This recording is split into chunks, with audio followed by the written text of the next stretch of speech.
नमस्कार, खबर भित्रको खबरमा स्वागत छ।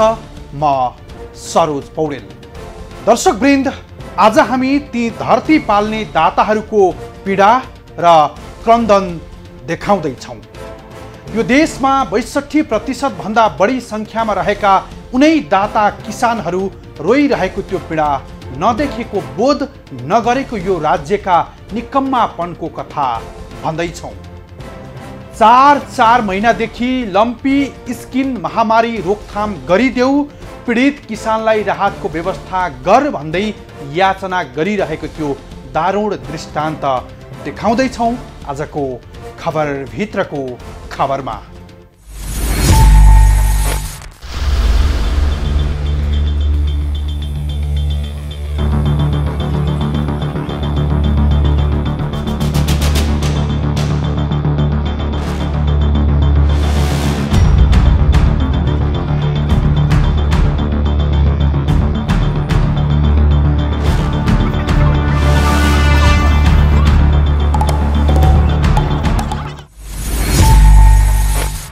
नेपाली किसानहरू रोइरहेका छन् र भनिरहेका छन्, हाम्रो दुःख र पीडा सुनिदेऊ अनि बुझिदेऊ सरकार भन्दै।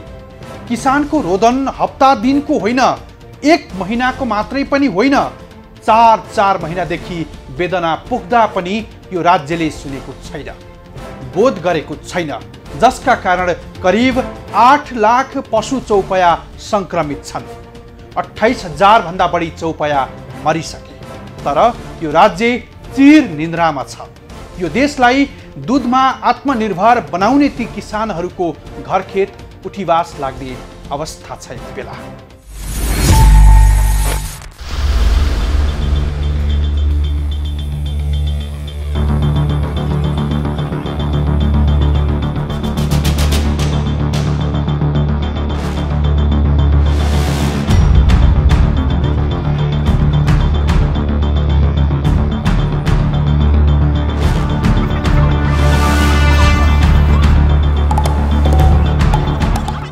गएको चैतदेखि किसानको गोठमा लम्पी स्किन रोगको महामारी पस्यो।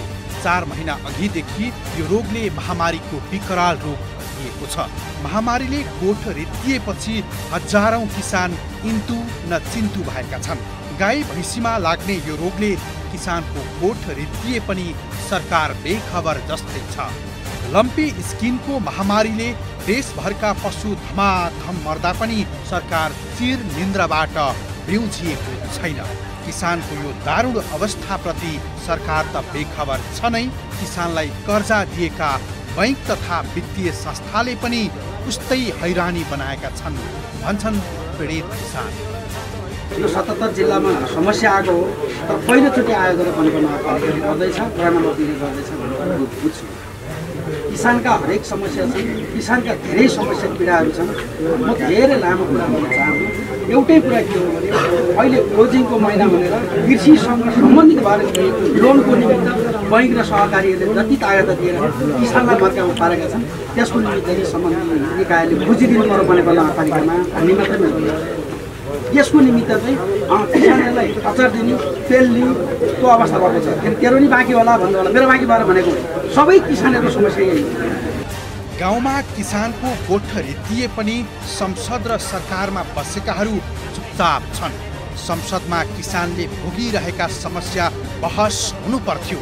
विडम्बना, अहिलेसम्म माननीयहरू किसानको यो दर्दप्रति गम्भीर देखिएका छैनन्। उनै किसानको मत लिएर देश बनाउन सिंहदरबार आएका उनीहरूलाई किसानको यो दुःखले छोएको छैन।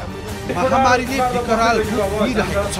स्थानीय सरकारले रोकथाम र उपचारमा प्रयास नगरेको होइन, तर महामारी रोक्ने कुनै नीति र कार्यक्रम देखिएको छैन। लम्पी प्रकोपकै रूपमा फैलिँदा सरकारले नियन्त्रण गर्न सकेको छैन, न त राहतका कुनै कार्यक्रम ल्याएको छ।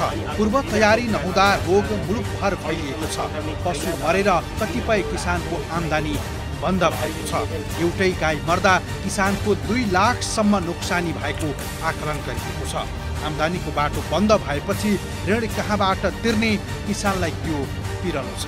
किसानको यो हालत बिग्रन नदिन तत्काल राहतको कार्यक्रम ल्याउनु पर्ने थियो सरकारले, तर सरकार कानमा तेल हालेर बसेको छ भन्छन् किसान अगुवा उद्धव अधिकारी। यो लम्पी स्किन भन्दा अझै अगाडितिर जाने हो भनेदेखि चाहिँ यो सरकारले जतिखेरबाट कृषिमा हात हाल्यो त्यसदेखि कृषि चाहिँ डिस्टर्ब हुन थालेको छ।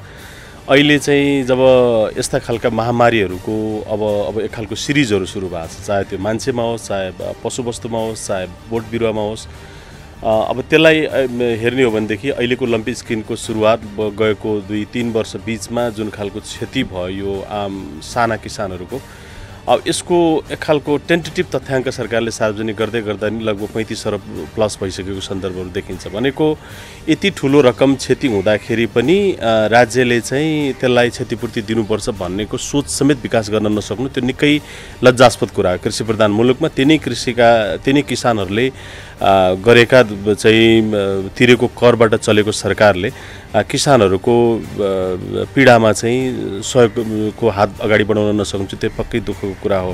पशु चौपायामा देखिएको लम्पी स्किन रोग नियन्त्रण र राहतको माग गर्दै किसानले पशु सेवा विभागमा भर्ना पनि दिए। मरेका पशु चौपायाको उचित राहत र खोपको व्यवस्था हुनुपर्ने लगायतका 6 बुँदे माग राख्दै उनीहरूले ललितपुर हरिहर भवन स्थित विभाग परिसरमा केही दिन अघि धरना पनि दिए। पर्याप्त मात्रामा भ्याक्सिनको व्यवस्था गर्न पर्ने, प्राविधिकलाई किसानका घर घरमा पुर्याउनु पर्ने, पशु व्यवसाय गरिरहेका किसानलाई सुलभ कर्जाको व्यवस्था गर्नुपर्ने लगायत माग उनीहरूले अघि सारेका थिए। तर सरकार रोग नियन्त्रण र राहतमा बेखबर छ।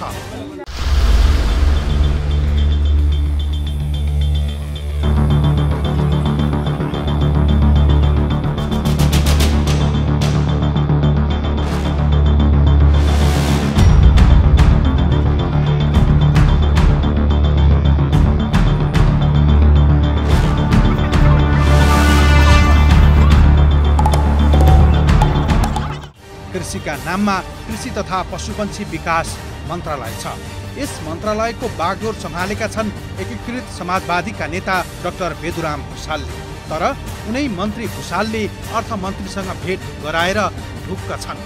अर्थ मन्त्रालयसँग 10 करोड रकम माग गरे महामारी रोकिन्छ भन्नेमै देखिन्छन्। गएको आर्थिक वर्षमा 58 करोड महामारी रोकथाममा खर्च गरेको मन्त्रालयले अर्थसँग मागिएको 10 करोडले महामारी रोकिएला भन्नेमा कुनै विश्वास लाग्ने देखिन्न। यति मात्रै होइन, लम्पी स्किन रोकथाम भन्दै कृषि मन्त्रालयले दात्री निकायहरूसँग हार गुहार गरिरहेको छ। तर किसानको गोठमै धमाधम गाई भैँसी मरिरहेका छन्। दैनिक जीवनयापनसँगै मुख्य आयस्रोत भएको पशुका भक गोठमा ढल्दा किसानको आम्दानी मात्रै बन्द भएको छैन, कर्जामा पशुपालन गरेका उनीहरूलाई बैंक तथा सहकारीको ऋण कसरी तिर्ने भन्ने पनि उत्तिकै चिन्ता छ। महामारी आजको मात्रै होइन, गएको चैतदेखि देशभर फैलिएको छ। महामारी फैलिँदासम्म पनि राज्यको कुनै तयारी पनि देखिँदैन। किसानको गोठमा लम्पी स्किन महामारी झनै आगो झैँ फैलिएको छ। महामारीले गोठ नित्याउँदासम्म पनि सरकारको गम्भीर ध्यान नपुग्दा किसानप्रति राज्यको अनुदारता हो भन्छन् किसान अगुवा उद्धव अधिकारी। यो पटक मात्रै होइन, हरेक पटक तपाईँ अलि अगाडि फर्केर हेर्नुहुन्छ भने भक्तपुरमा DY69 भन्ने चाहिँ जातको धान रोप्यो, त्यसमा गेडा लागेन, 19 करोड बराबरको क्षति भयो। त्यसको चाहिँ तपाईँको क्षतिपूर्ति राज्यले 1 पैसा पनि दिएन होइन। त्यसभन्दा पछि तपाईँ बेमौसमी वर्षातमा जसरी पानी आयो जसले अरबौँ रुपियाँको क्षति गर्यो, त्यो पनि किसान मात्रैले बिहोर्नु पर्यो, त्यहाँ राज्यको 1 रुपियाँ पनि चाहिँ योगदान भएन। तपाईँ यो गरिमा धानले चाहिँ त्यत्तिकै किसानहरूलाई समस्यामा पार्यो, त्यहाँ अरबौँको क्षति भयो, त्यहाँ राज्यले 1 रुपियाँ पनि क्षतिपूर्ति दिने चाहिँ त्यो उसलाई कुनै चासोको विषय भएन। चाहे त्यो बर्ड फ्लूको कुरा होस्, चाहे चाहिँ तपाईँको दुधको सवालमा होस्, चाहे चाहिँ अहिलेको यो लम्पी स्किनको बारेमा होस्, सरकार कहीँनिर पनि किसानको पक्षमा उभिएको देखिँदैन। त्यसैले विगतको चाहिँ जुन खालको ट्रेन हेर्दाखेरि सरकारले यो लम्पी स्किनलाई यिनले क्षतिपूर्ति दिन्छन् भन्ने खालको आशा गर्न सकिँदैन। तर दुर्भाग्य के हो भने यो छरिरहेका किसानहरू छरिरहँदै गर्दा त्यसको चाहिँ मौकाको फाइदा उठाएर किसानलाई क्षतिपूर्ति नदिने जो राज्यको नीति छ, यो नीतिप्रति चाहिँ हामी खेद मात्रै व्यक्त गर्न सक्छौँ, अरू केही गर्न सक्दैनौँ। किनभने साना किसानले थेगेको मुलुक र त्यही साना किसानको गोठ रितिँदै गर्दा उसँग लाखौँ क्षति हुँदै गर्दा त्यो किसानलाई चाहिँ कम्तीमा पनि थोर बहुत राहत लिएर या क्षतिपूर्ति लिएर चाहिँ सरकार किसानका गोठमा नपुग्नु भनेको त्यो निकै लज्जाजनक विषय हो। कृषि तथा पशुपन्छी मन्त्रालय मातहतको कृषि तथा पशुपन्छी विभागले तथ्याङ्क सङ्कलनमै व्यस्त छ। महामारी रोक्न भ्याक्सिन ल्याए पनि त्यसको प्रभावकारिता त्यति देखिएको छैन। कृषि तथा पशुपन्छीको विषय पनि सिंहदरबारकै मुख ताक्नुपर्ने अवस्था छ। स्थानीय सरकार घर दैलोको सरकार भए पनि प्रोत्साहन पनि पर्याप्त नै छैन। त्यसैमा पनि उनीहरू पनि सङ्घीय सरकारकै मुख ताक्नमै व्यस्त छन्।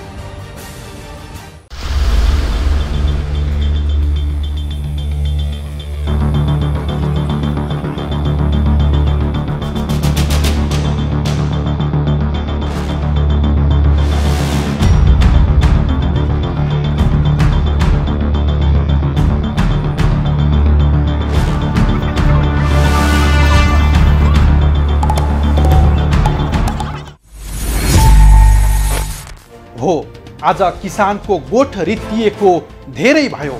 महामारीले भकराकै पशु चौपया मर्दा किसानको दैनिकी गुजारामा सङ्कट आइलागेको छ। उनै किसानकै नाउँमा राजनीति गरेर सत्तामा पुगेका राजनीतिक पण्डितहरू भने मौन छन्। लम्पी स्किन महामारीको विषयमा कस्तो विडम्बना! कृषि र किसानको नाममा भजन गाउनेहरू कुन दुलोमा लुकेका छन्? किसान महामारीबाट जोगाइदेऊ भन्दै याचना गर्दा यो राज्यले कान किन बन्द गर्छ? 4 महिना अघिदेखि फैलिएको यो आपतले पशु चौपया मरेका मात्रै छैनन्। यो रोगका कारण कति नोक्सान भएको छ त्यो देखाउने छौं, तर एकैछिनको विश्रामपछि।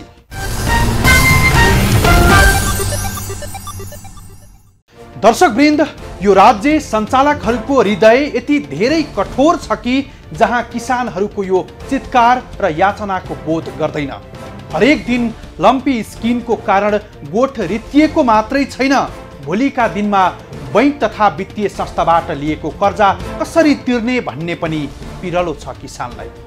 4 महिनाको यस अवधिमा 28,000 पशु चौपया मर्दा र करिब 8 लाख संक्रमित हुँदा झन्डै 40 अर्बको नोक्सानी भएको छ।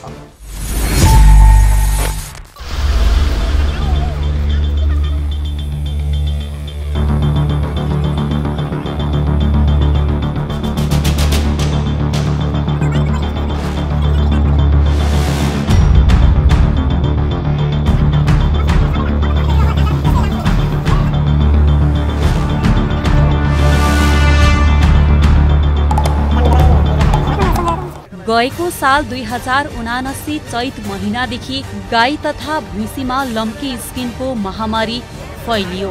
महामारीबाट यही श्रावण 2 गतेसम्म 7,79,000 चौपाया संक्रमित भएका छन्। गएको यो 4 महिनाको अवधिमा 28,000 बढी पशु वस्तु मरेको विवरण छ भन्छन् पशु सेवा विभागका प्रवक्ता डाक्टर चन्द्र ढकाल। विशेष गरी यो लम्पी स्किन रोग चाहिँ पहिलोपल्ट 2077 सालमा देखिए पनि सुरुको समयमा सुरुको 2 वर्षमा त्यति ठुलो सङ्क्रमणमा फैलिएको थिएन।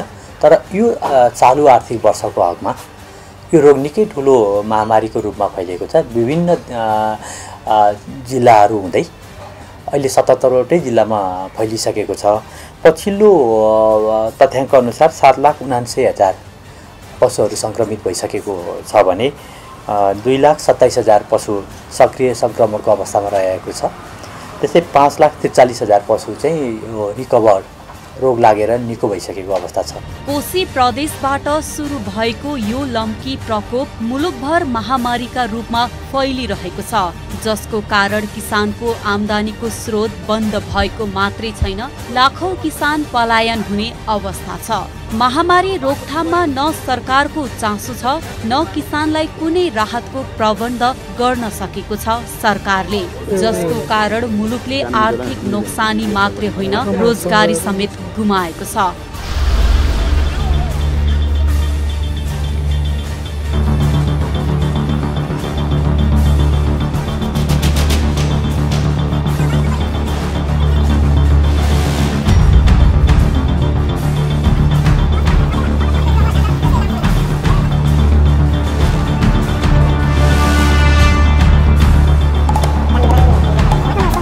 महामारीले गोठ रित्याएको 4 महिना भइसक्यो, तर नियन्त्रणमा सरकार कछुवा गतिमा छ। सम्भावित महामारी रोकथाममा समेत सरकार लाचार देखिएको छ। पशुमा देखिएको यो महामारी यस वर्ष मात्रै होइन, आजभन्दा करिब 2.5 वर्ष अघि पनि देखिएको थियो, तर कृषि मन्त्रालय र उसका मातहतका निकायहरूले बेवास्ता गरे। महामारी रोकथामको विषयमा बेवास्ता गरिएको कुरा स्वीकार छन् पशु सेवा विभागका प्रवक्ता डाक्टर चन्द्र ढकाल। बजारमा केही समय अगाडि औषधिको चाहिँ अभाव भएको पनि गुनासो थियो। विभागले चाहिँ औषधि व्यवसायीसँग र विशेष गरी औषधि व्यवस्था विभागसँग पनि समन्वय गरेर यी बेसिक औषधिहरू जुन अत्यावश्यक औषधिहरू हुन् तिनको आपूर्तिमा सहजीकरण गर्नको लागि विभागले पहल गरेको छ, अनुरोध गरेको छ भने औषधि व्यवसायीहरूसँग पनि पटक पटक हामीले विभागमा उहाँहरूलाई बोलाएर यसलाई चाहिँ सहज रूपमा चाहिँ कसरी औषधि आपूर्ति गर्न सकिन्छ हैन र कतिपय अवस्थामा उहाँहरूको सियासर अन्तर्गत पनि औषधि व्यवसायीहरूले केही औषधि पनि उपलब्ध गराउनु भएको छ, पहल भइरहेको अवस्था छ। अहिले त बजारमा त्यति धेरै औषधिको अभाव भएको गुनासो छैन।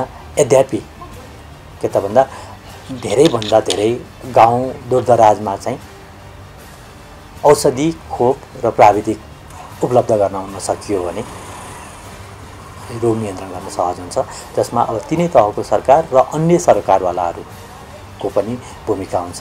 पशु सेवा विभागकै विवरण अनुसार अहिलेसम्म 7,79,117 संक्रमित भएकोमा 5,43,542 पशु निको भएका छन्, जसमा 28,424 पशुवस्तु मरेका छन्, जसमध्ये अझै 2,27,151 पशुमा अझै रोग सक्रिय रहेको विभाग बताउँछ। विभागका अनुसार लम्पी रोग मुलुकमा पहिलो पटक 2077 असारमा देखा परेको थियो। मोरङको सुन्दर हरैचा नगरपालिकाका गाईहरूमा देखा परे पनि पशुवस्तु मरेका थिएनन्। रोग देखिएको करिब 2.5 वर्षमा 16 जिल्लाका 29 पालिकामा फैलियो। 2 वर्षमा 3,301 पशु संक्रमित भए भने 13 वटा पशु मरेका थिए।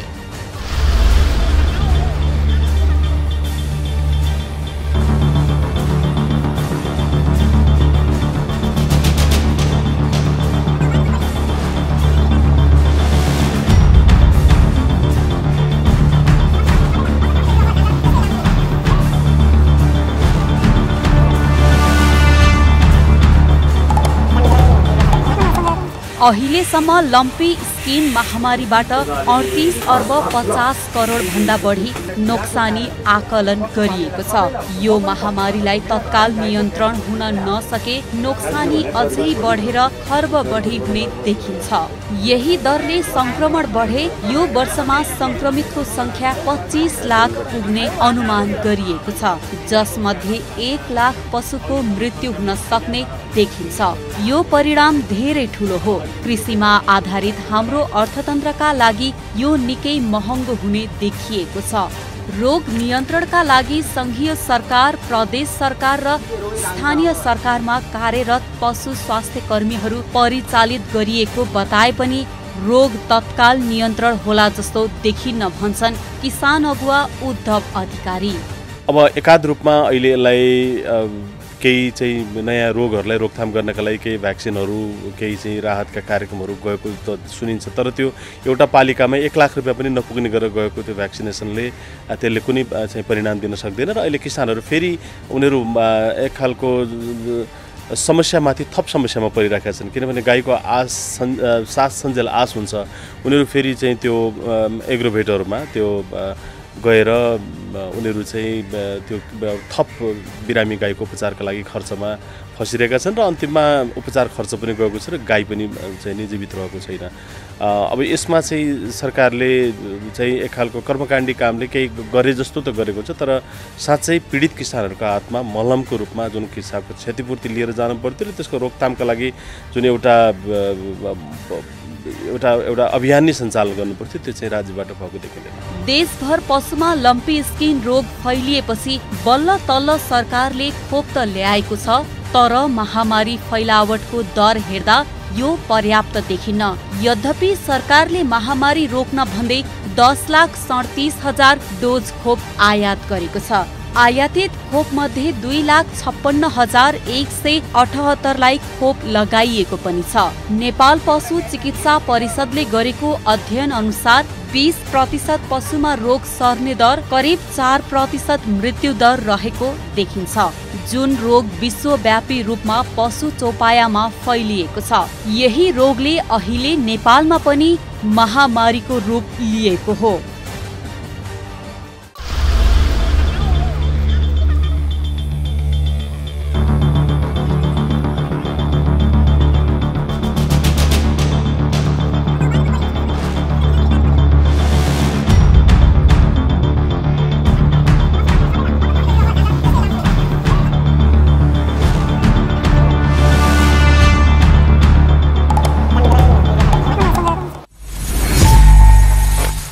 पक्कै पनि दर्शकवृन्द, 4 महिना भइसक्यो देशभर लम्पी स्किनको महामारी फैलिएको। 76 जिल्लासम्म फैलिएको छ। तर पनि सिंहदरबारमा बसेकाहरूको निन्द्रा भङ्ग भएको छैन। स्थानीय सरकार, प्रदेश सरकार पनि छन्। यी सबैले आफ्नो दायित्व ठानेका छैनन्। किसानलाई आश्वासन दिने, थामथुम पार्ने बाहेक केही उपलब्धिमूलक नीति तथा कार्यक्रम ल्याएको देखिन्न। त्यस्तो विपत्तिमा राहतका प्याकेज ल्याउनु पर्ने यो राज्य तथ्याङ्क गनेर बसेको छ। पूर्व तयारीमा समेत हेलचेक्राइ गर्दा देशभर फैलिएको यो लम्पी स्किन रोग कस्तो हो, महामारी कहाँ र कसरी फैलिएको थियो, त्यो देखाउनेछौँ, तर एकैछिनको विश्रामपछि।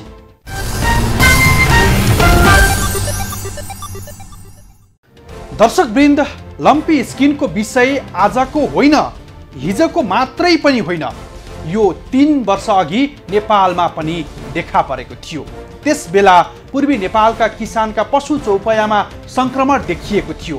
त्यो विषयमा कृषि तथा पशुपन्छी मन्त्रालय हुन् या अन्य विभागहरू बेखबर थिएनन्।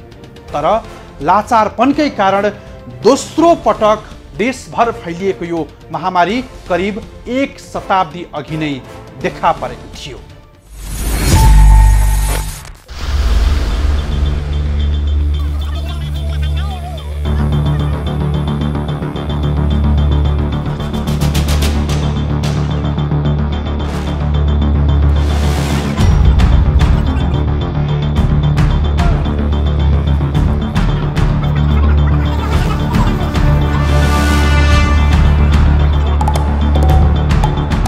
हाल नेपालमा पशुवस्तुमा महामारीको रूपमा फैलिएको छ लम्पी स्किन, जुन महामारी देशका 76 वटा जिल्लामा पुगिसकेको छ। ती जिल्लाहरूमा महामारीको रूपमा फैलिएपछि लाखौं किसानहरूको लगानी चौपट भएको छ भने महामारी नियन्त्रणमा आउने छाँटकाँट देखिएको छैन।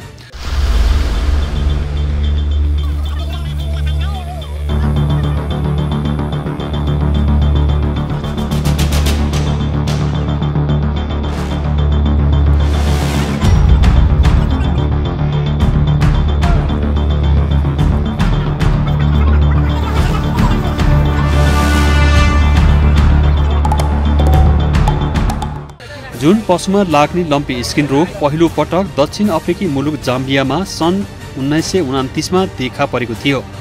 पहिलो पटक जाम्बियामा देखा परेको यो रोग केही समयसम्म अफ्रिकामा मात्रै सीमित रह्यो। तर केही वर्षपछि यो रोग बिस्तारै उत्तर अफ्रिका हुँदै मध्यपूर्व, युरोप र एसियासम्म फैलिएको हो।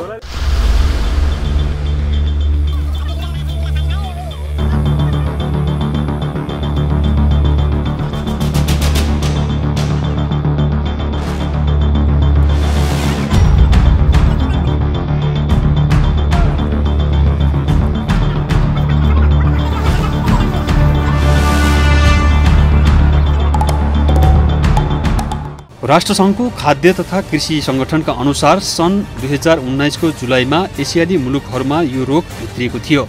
एसियाली मुलुकहरूमा पहिलो पटक बङ्गलादेश, चीन र भारतमा यो रोग फैलिएको थियो भने नेपालमा पनि पहिलो पटक मोरङ जिल्लामा देखा परेको थियो। सुरुमा नेपालको तराई र मध्य पहाडमा सङ्क्रमण देखिएको थियो भने पछिल्लो समय देशका उच्च पहाडी तथा हिमाली क्षेत्रमा समेत फैलिसकेको छ। कसरी सर्छ यो रोग? संक्रमित गाई भैँसीको ओसार पसार, सामुदायिक चरण क्षेत्र, दाना एवं पानी खाने साझा ठाउँ, प्राकृतिक वा कृत्रिम गर्भधानबाट र पशु उपचार गर्ने क्रममा यो रोग सर्ने गर्दछ। गर्मी याममा लामखुट्टे र किर्ना जस्ता आदि किराकै कारण झन प्रकोप बढ्ने गरेको पाइएको छ। लम्पी स्किन मान्छेमा सर्छ कि सर्दैन? पशु चिकित्सकका अनुसार पशु वस्तुमा लाग्ने लम्पी स्किन रोग जुनोटिक डिजिज अर्थात् पशुबाट मान्छेमा सर्ने रोग होइन। अहिलेसम्मको अध्ययन र अनुसन्धानले देखाए अनुसार पशुबाट मान्छेमा यो रोग सरेको पाइएको छैन। यसै विषयमा संयुक्त राष्ट्र सङ्घको खाद्य तथा कृषि सङ्गठनले सन् 2017मा एउटा प्रतिवेदन सार्वजनिक गरेको थियो। उसले सार्वजनिक गरेको त्यस प्रतिवेदनमा पनि लम्पी स्किन रोगले मानिसलाई असर गर्दैन भन्ने पुष्टि भएको थियो। अहिलेसम्म यो रोग मान्छेमा सर्छ भन्ने कुरा कुनै पनि वैज्ञानिक अध्ययनले प्रमाणित गरेको पाइएको छैन। यस विषयमा हामीले पशु सेवा विभागका प्रवक्ता तथा पशुविज्ञ डाक्टर चन्द्र ढकालसँग पनि जिज्ञासा राखेका थियौँ। हाम्रो जिज्ञासामा उनै प्रवक्ता ढकाल भन्छन् पशुबाट पशुमा लम्पी स्किन रोग सरे पनि मान्छेमा भने यो रोग सर्दैन। 28,424 पशु अहिलेसम्म मरिसकेको अवस्था छ र यो अझै केही समय यो महामारी अगाडि जान सक्छ, किनभने यो रोग कीटजन्य भेक्टरबाट पनि विशेष गरी लामखुट्टे, झिँगा, डाँस, किर्ना जस्ता भेक्टरहरूबाट पनि सर्न सक्ने र अझै केही समय चाहिँ यी भेक्टरहरू एक्टिभ रहने हुँदा सङ्क्रमण अझै पछाडि जान सक्ने, तर बिस्तारै रिकभर्ड एनिमलको जुन पपुलेसन बढ्दै जाने हुनाले चाहिँ छिटै रोग चाहिँ भनौँ न नियन्त्रणमा आउँछ, तर यसले अझै अरू धेरै पशुहरूमा चाहिँ भनौँ न सङ्क्रमण चाहिँ जान सक्छ। त्यसैले यसको दीर्घकालीन उपाय भनेको चाहिँ खोपको कभरेज बढाउनु नै हो र खोप आपूर्ति गर्ने क्रममा चाहिँ विभागले विभिन्न पहलहरू गरेको छ। खोप लगाउने अनुमतिदेखि लिएर अहिले खोप ल्याउन आयात अनुमति गर्ने सम्पूर्ण आयातकर्ताहरूलाई चाहिँ एकदमै फास्ट ट्र्याकमा आयात अनुमति दिइरहेको छ भने विभागले यो रोग नियन्त्रण गर्नलाई विशेष गरी स्थानीय तहमा कार्यरत प्राविधिकहरूसँग चाहिँ समन्वय गरिरहेछ। पशु चिकित्सकहरूका अनुसार लम्पी स्किन मानिसमा नसरे पनि पशुहरूमा यो रोग महामारीको रूपमा फैलिएको छ। देशभर फैलिएको यो रोग नियन्त्रण गर्न भने सरकारले अहिलेसम्म सकेको छैन। सङ्क्रमित गाई भैँसीको दुध खान हुन्छ? हालै भारतका केही राज्यमा लम्पी स्किन रोग फैलिएका बेला त्यसबाट सङ्क्रमित गाई भैँसीको दुध नखान भन्दै सामाजिक सञ्जालमा अभियान नै चलेको थियो।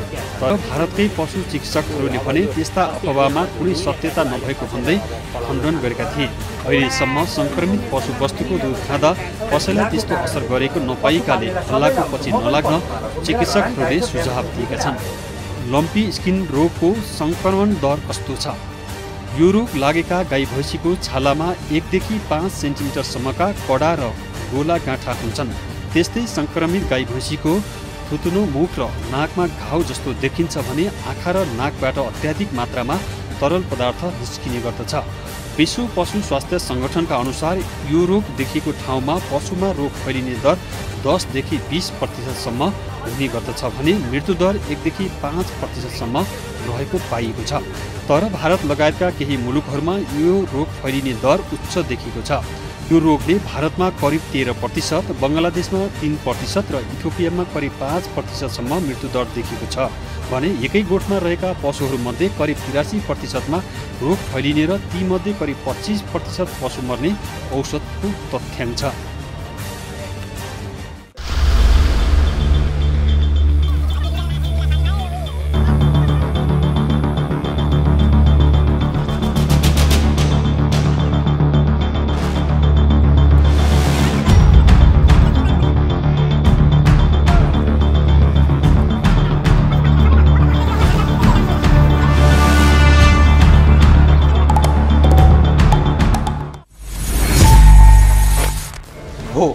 दर्शकवृन्द, पछिल्लो दशकमा एसियाली मुलुकमा फैलिएको यो रोगको विषयमा राज्य राम्रोसँग जानकार छ, तर कृषि तथा पशुपन्छीका नाउँमा ठुला दस्तावेज बनाउने नालायक राज्य सत्ता र उसले खडा गरेका संरचनाहरूको किसान मारा प्रवृत्तिले यस्तो सङ्कट निम्तिएको हो।